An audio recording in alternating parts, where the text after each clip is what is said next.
Can I have a show of hand? How many of you enjoy doing house chores? Okay, thank you. That's a lie. Okay.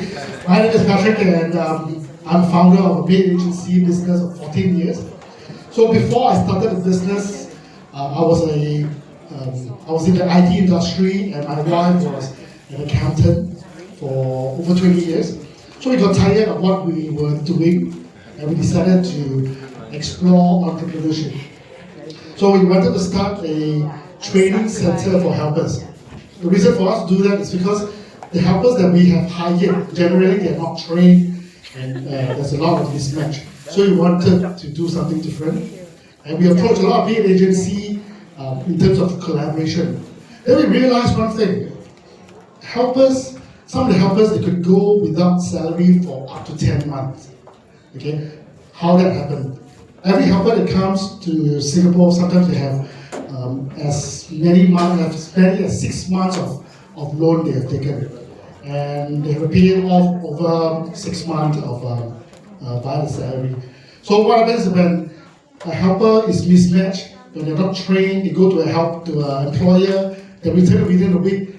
The maid agency, they will actually add on 2 more months of the salary to find a new employer. And that adds on to 6 to 8 months, and then 10 months when they are mismatched again. So we wanted to do this differently. We decided, why don't we open a maid agency? So we opened up a maid agency, and we incorporated our original philosophy of training as well as profit matching. So fast forward, we started a maid agency, and we were doing very well for the first 8 years. We had a little help from Straits Times. Just barely 2 months in our business, Straits Times called me, wanted to interview me. At first, I thought it was a scam. So because I was in the IT industry, I called my friends in SPH, clarified who this person was, and he told me that this person was actually handling the employment industry. So I called back, and I got a little interview from Straits Times, and that article helped me to basically. We started off as a very small business in a 200 square feet office. So we had literally, because of the article, we had people queuing outside to get help from us. So everything for us was a smooth sailing. We opened our second branch in Yishun. Then in end of 2019, COVID struck.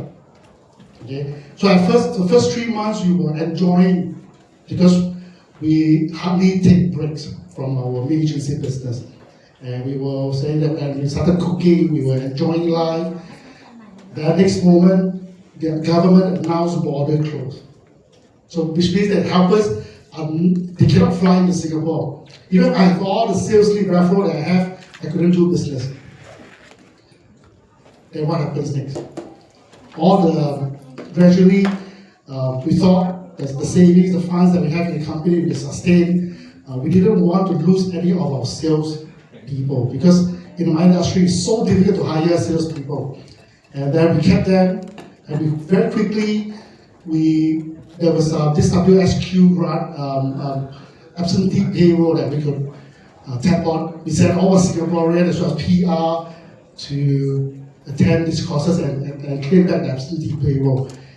And then that wasn't enough. In fact, after some time, the government opened up the borders for only a few maids that can come in because of special condition by the employer. And gradually, the government actually opened up lodging that's run by maid agency into stay-home notice facility. So fortunately, at the time we had a facility, we had a lodging, and we quickly pivoted that lodging into a facility for stay-home notice. And then that's where we managed to survive. So, after COVID, where the borders start to reopen, that's where we went back to normal. But because of COVID, a lot of consultants from Malaysia, they left Singapore and they never returned. So, like I said earlier, in our industry, it's so difficult to hire consultants, to handle helpers as well as our customers. We were short-handed, and then we couldn't find any consultant. Eventually, decided that the thing to do was to look into franchising. So today, very fortunately, we have franchisee. We managed to get franchisee of a total of 4 franchisee. So we have one to take care of various zones. My story is going to be very short because what I want to say is that looking back in terms of entrepreneurship, it's not about building a successful business. It's purely about resilience, adaptability, just like Nokia as well as Kodak. They did not want to adapt to new technology. Okay, they died. So even in my industry, we are at the mercy of once the landscape change, industry change, we need to adapt very quickly. And I remember during the COVID, a lot of agencies downsized and closed as well because they refused to change. And even after COVID, landscape shifted. We moved from Katong Shopping Center into a commercial office because there was customer no longer go into a shop, walk into a shop. Everything was online. So we pivoted as well, we changed as well. So what I have to say for my closing is that remember, entrepreneurship is not about building a successful business. It's about resilience, adaptability, and perseverance, right? To survive the crisis. With that, thank you very much.